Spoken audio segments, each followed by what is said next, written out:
All right, let's just jump right in. Did you know that inside your head, right now, there's a machine that's so powerful, so incredibly complex, it makes our best technology look like a toy? Yep, we're talking about your brain, your very own personal 1.3 kilo supercomputer. I mean, just think about what's happening right this second. Your brain is watching the screen, it's listening to me talk, it's keeping you breathing, making sure you don't fall out of your chair, and yeah, it's probably also deciding if this is interesting or not. It's the ultimate multitasker, and it does it all without you even having to think about it. And you know, that's not just hype. Scientists seriously call the brain the most complex object we've ever found in the entire universe. So in this explainer, we're going to peel back the layers and see what that lump of tissue in your skull is actually made of and how in the world it works. So first things first, what is this thing really? Forget what you've seen in the movies. It's not just some gray mush. Your brain is a living, buzzing network. Let's take a look at the hardware. It basically comes down to two main types of cells. First, you've got your neurons. Think of these as the main electrical wiring, the things that send all the signals. And then you have glial cells. These guys are like the support crew for the neurons. They're the ones feeding them, protecting them, and cleaning up their mess to keep the whole system running perfectly. And when we talk about wiring, we're not kidding around. We're talking about an insane amount of it. You've got something like 86 billion neurons packed in there. That's billion with a B. To try and get your head around that number, just imagine this. There are more than 10 times as many neurons in your brain as there are people on the entire planet. Just, wow, let that sink in. So what is a neuron? Well, it's the basic building block of your brain's whole network. It's this super special cell that's designed to do one thing, and do it really, really well. Communicate. It sends and receives messages that create every single thought, feeling, and action you'll ever have. And here's the basic game plan for how it works. It's pretty much a one-way street. Signals come in through these little branches called dendrites.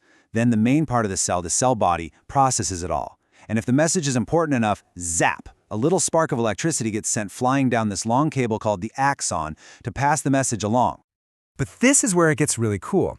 The neurons don't actually touch each other. There's a tiny little gap between them called a synapse. So when that electrical spark gets to the end of the line, how does it cross the gap?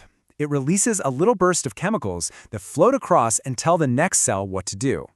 It's this amazing electrochemical dance that's both super fast and incredibly precise. Okay, so we've got the individual cells, but the real magic, the thing that makes you, you, happens when they all connect. So let's zoom out and get a sense of just how massive this network really is. And this is where things get kind of mind-bending. Remember those 86 billion neurons? Well, it gets crazier. Each one of those can connect to thousands of other neurons. So when you start doing the math, you end up with a number somewhere around 86 times trillion connections in your brain. That number is just, it's so big, it's almost impossible to really picture. But let's try. Here's an analogy that might just blow your mind. Scientists figure there are more connections, more synapses, inside your one brain than there are stars in our entire galaxy, the Milky Way. No joke. Think about that for a second. You are literally carrying an entire universe of complexity between your ears every single day. Now this is where your brain completely leaves our best supercomputers in the dust. See, a computer has fixed wiring. It is what it is. But your brain is constantly changing. It's literally rewriting its own code every single day. I mean, the difference is just staggering. A computer's circuits are set in stone. Your brain rewires itself every time you learn something new. A supercomputer needs a ton of power and a whole cooling system. Your brain runs on about 20 watts. That's less than a dim light bulb. And if a computer chip breaks, game over. But your brain can actually adapt. It can reroute signals and sometimes even repair itself. It's just so resilient. And kind of like your phone has different apps for different jobs, your brain has specialized areas. You've got a section for seeing, another one for hearing, one for moving your body, a different part for making memories, and of course the part up front that helps you make big plans and decisions. But here's the thing, these apps don't work alone. They're all talking to each other constantly. Just think about seeing a dog. In a split second, your visual cortex sees the shape. Your language areas go, hey, that's a dog. Your memory center pulls up every dog you've ever petted, and your decision-making part is already wondering, is it friendly? Can I pet it? It all happens together, seamlessly, in a flash. So how does your brain actually learn and change? Well, it comes down to this really simple but super powerful little saying, Neurons that fire together, wire together. Basically, the more you do something, whether it's practicing a guitar chord or studying for a test, the same group of neurons fire at the same time. This makes their connection stronger, like carving a path in a forest. It just gets easier and easier to use that pathway in the future. And what that means is you are literally, physically changing the structure of your own brain with every new thing you learn, every new skill you practice, even every new thought you have. You're not just a passenger, you're the architect of your own mind. Which is a pretty powerful idea, right?